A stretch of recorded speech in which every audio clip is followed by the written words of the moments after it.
now and then a college player comes along who seizes the attention of NBA brass league-wide. LSU's Shaquille O'Neal is such a player. 18 years old, people. He's 18. Watch this.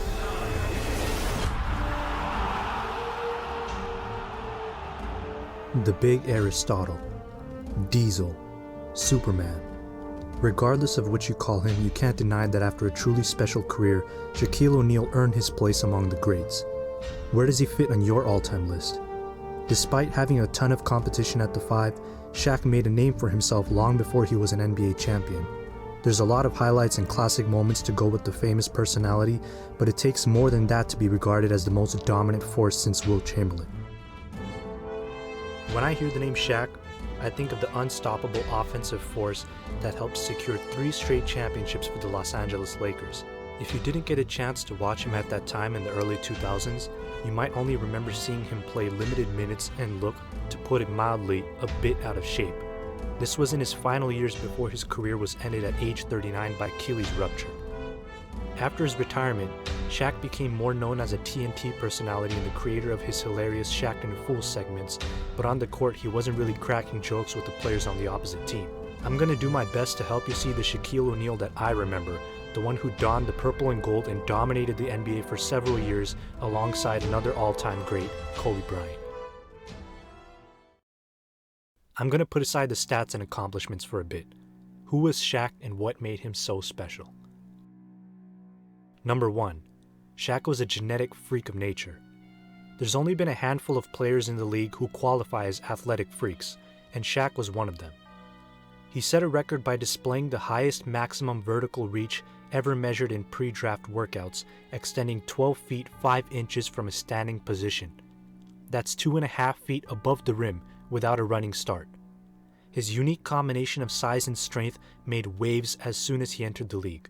His impact was felt immediately. Shattering the backboard is something you won't really see in today's NBA. But that's because of Shaq. While other players such as Daryl Dawkins and Michael Jordan have shattered the glass, Shaq went one step further and even brought a couple hoops completely down after throwing down a powerful dunk. This led to the league deciding to make a change when they realized that these 30 to 45 minute delays caused by Shaq weren't going to be good for ratings. But how crazy is it that the NBA has to make accommodations because of something you did? When Shaq came into the league in 1992, he caused enough destruction to the rims and backboards that the NBA talked about adjusting their equipment in their league meetings. If you're like me and you look up old game highlights on YouTube, you might come across some of Shaq's highlights from the 90s before he was a champion. He was a surprisingly agile player given his size. You'll probably hear commentators talk about how unbelievable it was to watch Shaq run the floor on a break. Here was a 7-footer with 260 to 280 pounds of muscle, running like a small forward and finishing the break on his own. He didn't do it very often, but it was still quite amazing to see. Number 2. Defense and intimidation. While Shaq was not always the best defender on the court, he still sent shot attempts into the third row from time to time.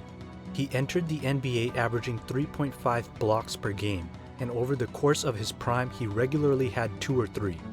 This doesn't take away the fact that he had weaknesses on the defensive end, but sometimes it's a psychological advantage for a player to know that there's a monster waiting by the rim if he happens to get beaten by a guard on the wing.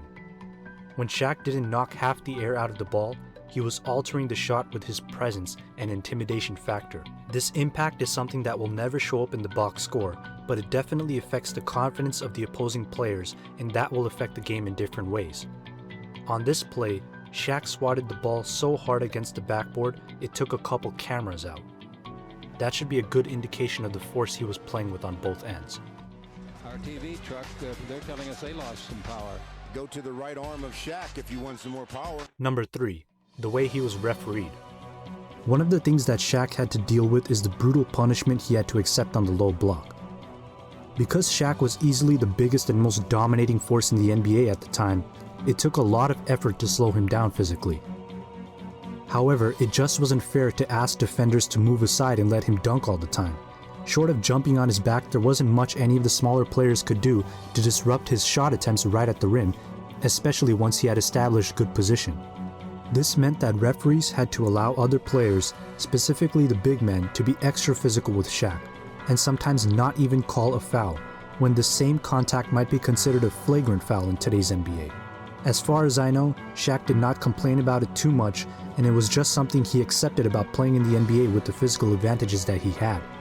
When he was sent to the free throw line, you could be sure it was because of a lot of contact. On the flip side, this affected how Shaq could play offensively, because referees did not want to have him foul out of the game in the first half of every contest. If you watched him play, you would understand that this was definitely a possibility depending on how the game was refereed. Refs let certain contacts slide, and Shaq would be allowed to use his body both on offense and defense as long as he was not blatantly fouling players. This also contributes to the intimidation factor mentioned before, because very few players welcome the thought of driving past their defender and suddenly being sent straight into the floor to watch Shaq getting hit with a common foul. Shout out to Allen Iverson, who never gave that thought any consideration. Number 4, with an emphasis on 4, the championships. For better or worse, no matter how good a player is individually, he gets judged at the end of his career by how much he won. Without any championships, it's likely that Shaq would not have made it into many people's top 10s and maybe not even their top 15s. I personally consider how a player wins to be more important than how many times he wins, but fortunately for Shaq, when he teamed up with the emerging superstar Kobe Bryant, he put together a run of championships in the early 2000s that was historic to say the least. The Lakers wisely surrounded Shaq with solid role players and the best second option of all time in Kobe Bryant. It's not an understatement when I say that they absolutely decimated their opponents year after year while achieving 3 straight championships, something that very few teams have ever done. The San Antonio Spurs, the literal definition of consistent winning when it comes to the modern NBA, have never even put together 2 championships in a row, let alone 3. Shaq claimed 3 Finals MVPs in the process, along with a combination of awards that put his best year right up there with some of the greatest seasons of all time. In the year 2000, Shaq was an easy All-Star selection and went on to win the All-Star Game MVP. But he wasn't done there. He took home the NBA scoring title, averaging 30 points per game. He got a spot on the NBA All-Defensive team by guaranteeing 13 rebounds and a couple blocked shots. He was the league MVP, and then to top it all off, he secured the NBA championship and won the Finals MVP. Only 2 other players have ever won the All-Star MVP, League MVP, and Finals MVP in the same year, and they are Willis Reed and Michael Jordan.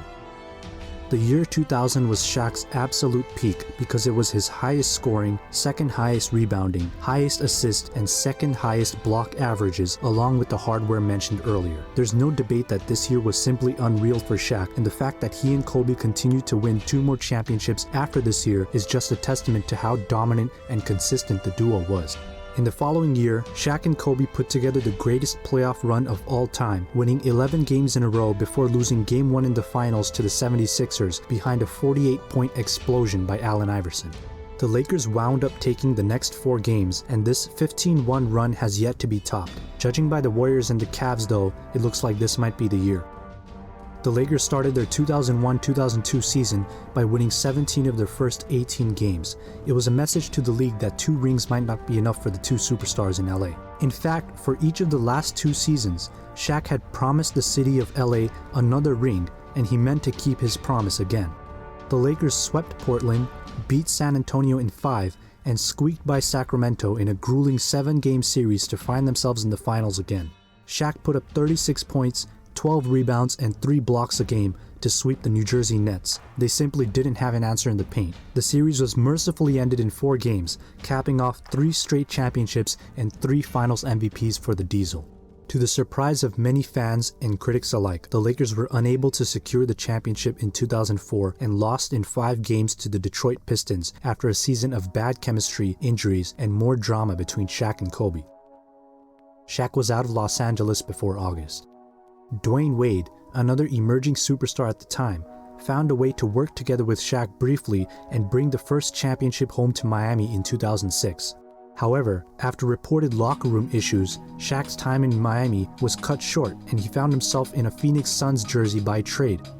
His production and minutes had already been in steady decline since his final year as a Los Angeles Laker. A lot of this came as a result of his bad decision making when it came to health and conditioning. That leads me into some of the less respectable aspects of Shaq's career. I don't want to sit here and bash an all-time great because every player has some flaws.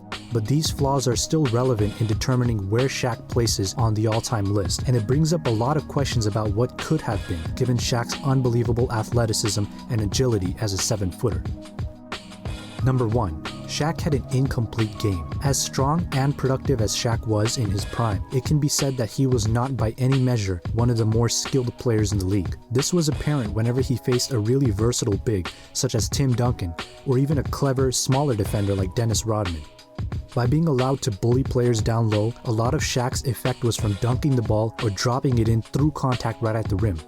In his defense though, while he was limited offensively, this was a time when bigs did not have to stretch the floor like they do today, so Shaq was allowed to rely on his power to score for much of his career. Wilt Chamberlain spoke about how Shaq had a clear advantage by being allowed to drop his shoulder and level his defender at times without getting called for an offensive foul. This was something that was likely frowned upon by other bigs who played with a lot more finesse.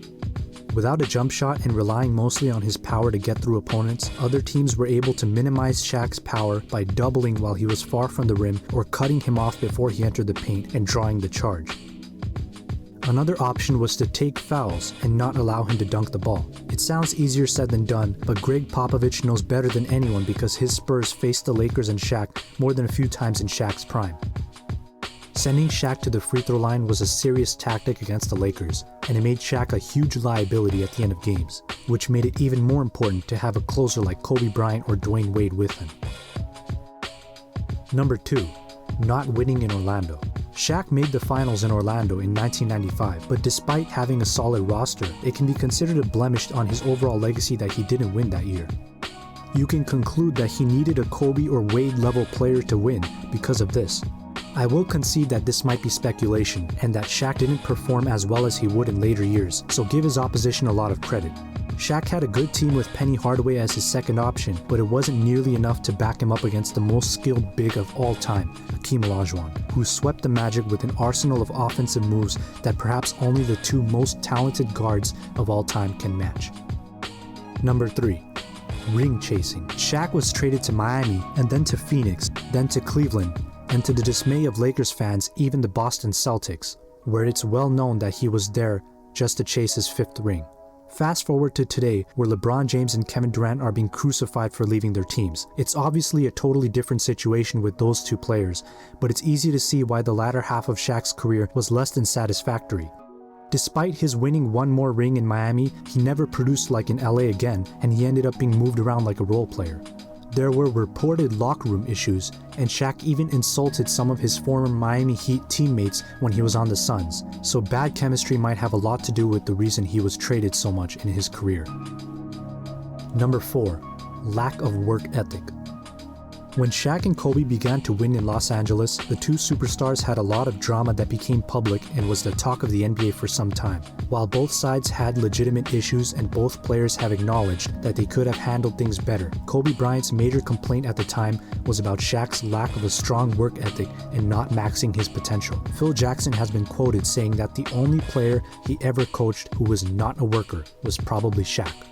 In one year, Shaq refused to get surgery on his toe during the summer, claiming that because he was hurt on company time, he would rehab on company time. Naturally, if you're Kobe Bryant and all you're trying to do is win championships, this is going to be frustrating to hear. It's no surprise that they were at each other's throats when their personalities off the court were so different. But despite all that, they were able to kick it in gear come playoffs time and put everything aside because they both wanted to win. So now, more than 15 years later, it's really interesting to think about the fact that Kobe and Shaq did not get along very well while in Lakers uniforms, and yet they were able to accomplish so much, 3 straight championships and 4 finals runs in 5 years. But what if they had gotten along? What if Shaq had taken care of himself and the two made things work beyond 2004?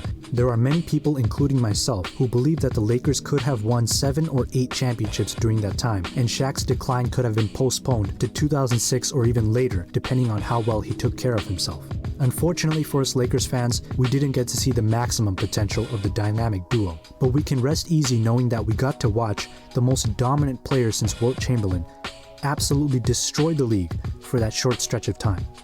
And regardless of how the later years turned out, nothing can take away from the greatness that was Shaq at his absolute prime.